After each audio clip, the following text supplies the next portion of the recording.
Al termine del sopralluogo fatto ieri nella zona colpita dalla frana Niscemi, il premier Giorgia Meloni si è recato a Catania per presiedere un vertice cui ha partecipato anche il ministro della protezione civile Nello Musumeci, il governatore della Sicilia Renato Schifani, i sindaci e i prefetti interessati. La Meloni ha ribadito in quella sede la massima attenzione del governo per l'emergenza in corso che sta colpendo la Sicilia e che lo stanziamento di 100 milioni fatto dal governo rappresenta solo una prima risposta ai territori colpiti in attesa di un quadro più definito della situazione e un'esatta quantificazione dei danni. Ho approfittato per recarmi a Niscemi, che pure sorvolavo, e poi ho deciso alla fine di scendere per andare a parlare col sindaco, perché lì la situazione è particolarmente complessa, oggettivamente. Quindi, vista di persona, è ancora più impattante di immagini che già sono abbastanza significative. Abbiamo fatto un punto di situazione con il sindaco, con la protezione civile. Apro e chiudo parentesi, voglio ringraziare Fabio Ciciliano, tutta la protezione civile per un lavoro che è stato fatto oggettivamente straordinario, intanto di prevenzione, perché i piani di prevenzione hanno funzionato bene e questa è la ragione per cui noi oggi parliamo di ricostruire e non piangiamo delle vittime, e quindi credo che vada dato atto al lavoro straordinario della protezione civile e poi ovviamente anche per la velocità con la quale si cerca di affrontare tutte le questioni. Dicevo, la situazione in Niscemi è particolarmente complessa. Questa mattina noi ci siamo concentrati soprattutto sulla necessità di dare risposte a circa 1500 attuali sfollati, poi si capirà quanti sono i definitivi, perché come sapete la frana sta ancora muovendo, che è la parte più difficile di questo ragionamento, ma sicuramente noi con il ministro Musumeci, per le case che si trovano proprio sull'orlo del precipizio, possiamo intervenire con Casa Italia, abbiamo le risorse per intervenire anche da subito, ma le emergenze sono chiaramente le persone sfollate, sono la viabilità, che lì è particolarmente compromessa perché 2 strade provinciali su 3 sono sostanzialmente inagibili ad oggi, quindi si sta lavorando a un piano di viabilità alternativo, anche usando le antiche rotte delle trazzere, dell'agricoltura.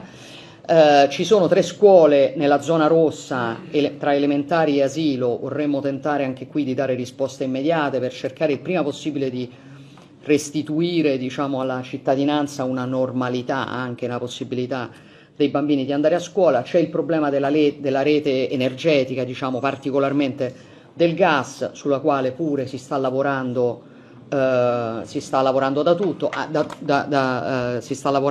subito. Anche qui vale la pena ricordare che Genio Civile, Genio Militare, anche ANAS e privati che hanno dato la loro disponibilità sulle case, per esempio Cito Lance, che ha già dato la sua disponibilità a dare una mano, si stanno tutti quanti muovendo.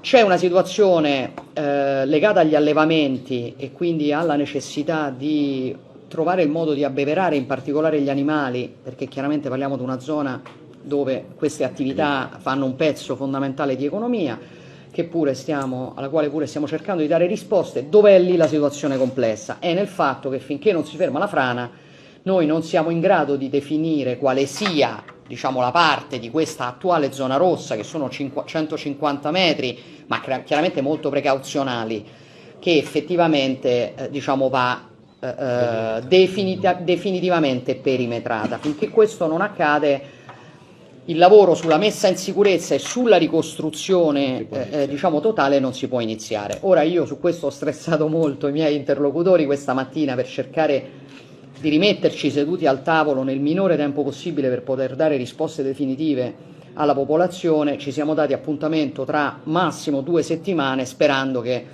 chiaramente le condizioni meteo permettano soprattutto alla sabbia, all'argilla di asciugarsi e quindi di sedimentare la situazione. Ma chiaramente siamo intenzionati, io sono intenzionata a dare risposte immediate. Voi sapete meglio di me, perché in questo territorio ci vivete, che Niscemi non è nuova a questi disastri.